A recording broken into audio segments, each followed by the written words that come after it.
नमस्कार, मैं हूं पंडित कैलाश चंद्र जोशी और आप देख रहे हैं मेरा यूट्यूब चैनल संस्कृति सेज।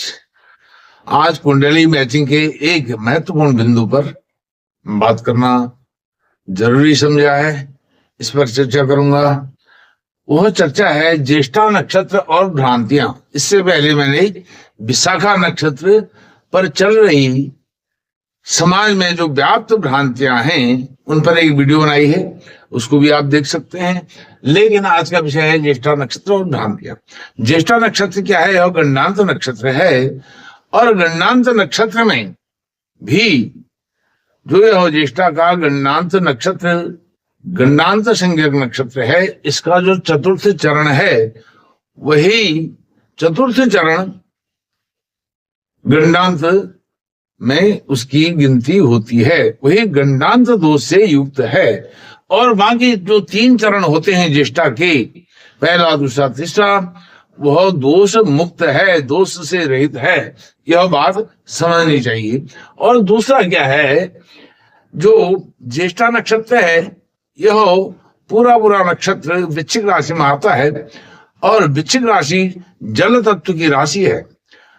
ज्येष्ठा नक्षत्र जब पूर्ण होता है तो वह राशिखंड पूर्ण होता है। जो दूसरा राशिखंड है सिंह से वृश्चिक तक, वह 4 राशियों वाला दूसरा खंड पूर्ण होता है और अगले खंड में वो जाता है तो वहां पर वह संक्रमण की स्थिति में होता है, ज्येष्ठा का चतुर्थ चरण। इसलिए उसको गणनांत दोष लगता है। चतुर्थ चरण को, अन्य 3 चरणों में कोई दोष नहीं है, ऐसा बृहत पाराशर वरा शास्त्र में पाराशर जी ने लिखा है। अब जल तत्व की राशि है वृश्चिक, उसके बाद धनु आएगी अग्नि तत्व की राशि। जब जल और अग्नि मिलने वाले होंगे तो क्या होगा? एक विस्फोट होगा, विस्फोटक स्थिति होगी।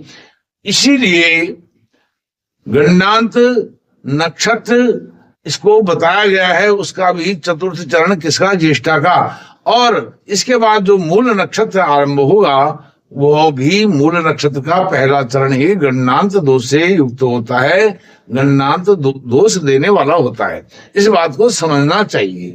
अब आज की बात है ज्येष्ठा नक्षत्र या गणनांत नक्षत्र है और इसका जो अंतिम चरण है वही गणनांत दोष से युक्त होता है। इसलिए ज्येष्ठा नक्षत्र के बारे में लिखा है कुंडली मैचिंग के परिप्रेक्ष्य में हम देखें, वैसे नक्षत्र गणनांत, लग्न गणनांत और तिथि गणनांत, यह अलग अलग प्रकार के गणनांत होते हैं। लेकिन लग्न गणनांत और तिथि गणनांत को आजकल गौण समझ लिया गया है, उसकी कहीं कोई चर्चा नहीं करता है। लेकिन फिर भी नक्षत्र गणनांत पर, इसको गणनांत भी नहीं कहते हैं, आज की भाषा में गंडमूल कहा गया है, जबकि गंडमूल जैसा शब्द ज्योतिष के शब्दकोश में कहीं नहीं है।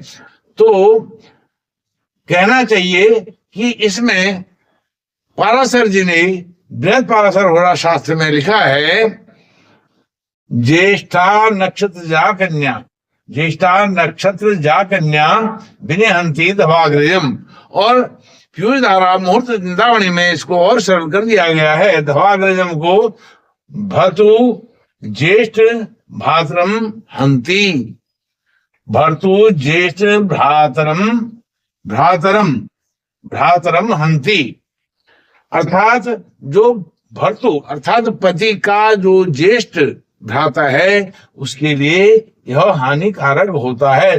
ज्येष्ठा नक्षत्र जा कन्या विनिहंति धवाग्रजम। और इसमें भी जो चतुर्थ चरण है उसी को लिया जाना तर्क संगत है, क्योंकि वह गणनांत युक्त चरण होता है और अग्नि तत्व से जल तत्व में जाता है, तो वह ऐसी स्थिति में इसको छोड़ देना चाहिए।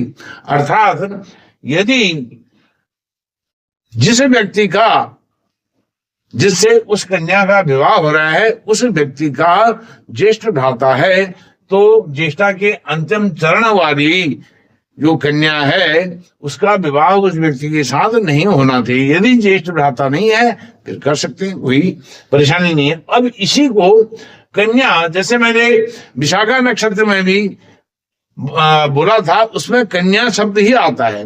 लेकिन वर शब्द नहीं आता है। क्या यह जो वर है, वर का नक्षत्र यदि होगा, ज्येष्ठा नक्षत्र चतुर्थ चरण होगा, वह कन्या के बड़े भाई के लिए भी इसी प्रकार से हानिकारक होगा, कष्ट देने वाला होगा। इस पर मंथन, चिंतन करने की आवश्यकता है, गवेषणा करने की आवश्यकता है, अनुसंधान, रिसर्च करने की आवश्यकता है। तो ऐसा क्यों होता है? इसको कन्या के लिए भी देखा जाता है, वर के लिए भी देखा जाता है आज के समय में, जबकि शास्त्रों में केवल कन्या शब्द ही आया हुआ है। तो इस पर बड़ा मंथन होना चाहिए विद्वानों द्वारा। और यह जो परिपाटी है, पूर्ण नक्षत्र को ले लिया जाता है, ज्येष्ठा का हो, विशाखा का हो, तो उसको पूर्ण रूप से न लेकर के विशाखा का जैसे अंतिम चरण लिया जाता है, उसी प्रकार से ज्येष्ठा का अंतिम चरण भी लिया जाता है। इसको ज्येष्ठा और विशाखा के पूरे पूरे नक्षत्र चरणों को नहीं लेना चाहिए। लेकिन यह भ्रांति है, यह लोगों ने एक अपने प्रैक्टिस में ले लिया है, अभ्यास में ले लिया है कि पूरे पूरे नक्षत्र को दूध से युक्त मान लेते हैं और उसको कर देते हैं। जैसे मैंने बताया, यह गंडांत नक्षत्र है, इसका चतुर्थ चरण ही गंडांत युक्त होता है। जल तत्व की राशि बनती है, वृश्चिक राशि अग्नि तत्व में जाता है तो विस्फोटक स्थिति बन जाती है। और यह बुध का नक्षत्र है, ज्येष्ठा नक्षत्र।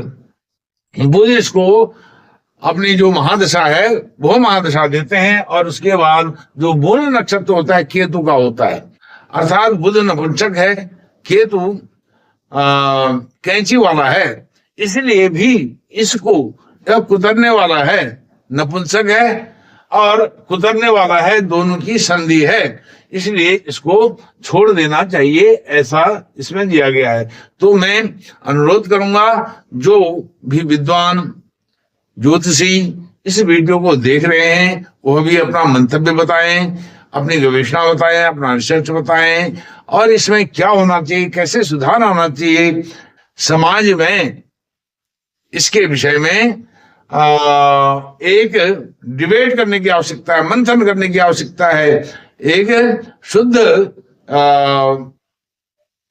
संवाद करने की आवश्यकता है, परिचर्चा चर्चा करने की आवश्यकता है, इसको विमर्श में लाने की आवश्यकता है। ऐसा होना चाहिए कि नहीं होना चाहिए, क्योंकि अनुसंधान पर ही सब कुछ टिका हुआ है। एक बात आपको और बताता हूं, क्योंकि ज्योतिष में बहुत सारे सूत्र हैं, फॉर्मूला हैं और श्लोक हैं, मंत्र हैं, लेकिन उनका तोड़ मरोड़ करके उनकी अपने स्तर से अपनी सुविधा के अनुसार व्याख्या की जाती है, तब वह रिजल्ट जो मिलने चाहिए वह रिजल्ट नहीं मिलते हैं। तो मैं सभी विद्वानों से, जो ज्योतिष सीखने वाले हैं, उनसे भी मेरा अनुरोध रहेगा, प्रार्थना रहेगी कि इस विषय में अपने विचार अवश्य व्यक्त करें और आलेख लिखें और उनको प्रकाशित करें, प्रचारित करें, ताकि यह जो एक अविश्वास जैसी स्थिति हो गई है ज्योतिष में, उसका हम निदान कर पाएं, उसका समाधान कर पाएं, और उससे होने वाली कई जो परेशानियां हैं उनसे हम बच सकें। क्योंकि कभी कभी क्या होता है, कोई योग्य संबंध हो रहा है, कोई कन्या है, लड़का लड़की है, आपस में वो योग्य हैं, केवल इन नक्षत्रों के कारण, नक्षत्र चरणों के कारण उसको वह रिश्ता होने से हम रोक देते हैं, वह विवाह होने से, विवाह संबंध होने से, स्थापित होने से हम रोक देते हैं। पूरे नक्षत्र को दोष युक्त मान करके हम ऐसा सलाह एडवाइस उन लोगों को देते हैं, जिसके कारण उनको बहुत बड़ी हानि उठानी पड़ती है, और उनका एक जो अच्छा संबंध हो रहा था, विवाह हो रहा था, वह नहीं हो पाता है। फिर होने को तो होता है, जहां भी होना होगा होगा, लेकिन यहाँ पर वह एक गलत संदेश, गलत मैसेज चले जाता है समाज में। अब एक ज्योतिषी होता है, वह पूरे नक्षत्र को ही दोष युक्त मानता है। दूसरा ज्योतिषी के पास जाएंगे, वही जन्मपत्ति लेकर के वह कहेगा कि केवल चतुर्थ चरण ही दोष युक्त है, आपके पहले दूसरे तीसरे चरण हैं, और जिससे आपकी शादी हो रही है उसके बड़े भाई हैं, तो आपको कोई हानि नहीं होने वाली है, आपके पति के बड़े भाई को कोई नुकसान नहीं होगा। दूसरा यह होता है कि इसके चारों चरण, पहला दूसरा तीसरा चौथा, चारों चरण दोष युक्त हैं, इसलिए आपको विवाह नहीं करना चाहिए। विवाह करने से आपके पति के जो बड़े भाई हैं, अग्रज हैं, उनको हानि हो सकती है। तो इस तरह से एक ही कुंडली पर कई विश्लेषण हो जाते हैं, और वह विश्लेषण वास्तव में नेपथ्य में चले जाते हैं, वो नहीं के बराबर होते हैं, और उनके कारण समाज में बड़ी हानि होती है। जैसे कि मैंने बताया, एक अच्छा जो संबंध स्थापित होने वाला था वह नहीं हो पाता है। इसलिए इन बातों को ध्यान में रखते हुए, मन मस्तिष्क में रखते हुए, इनका एक समग्र समाधान खोजने की आवश्यकता है आज के समय में, और यह रिसर्च पर, अनुसंधान पर आधारित होना चाहिए। बहुत सारी कुंडलियां होनी चाहिए, और बहुत सारे लोग ऐसे होने चाहिए जिनका विवाह, ऐसे ऐसे नक्षत्र वाले लोग हैं, उनका विवाह हुआ है, उनके जीवन में क्या क्या घटनाएं घटी हैं, फलित हुई हैं, उस पर विशेष फोकस दे करके इस बात को हम ठीक कर सकते हैं, दुरुस्त कर सकते हैं। तो मैं यह कुंडली मैचिंग का जो महत्वपूर्ण बिंदु था, ज्येष्ठा नक्षत्र और भ्रांतियां, इस पर अपनी बात को, वाणी को विराम दूंगा, और कामना करूंगा आपका आने वाला कल, भविष्य आपका बहुत सुंदर हो। बहुत बहुत धन्यवाद। नमस्कार।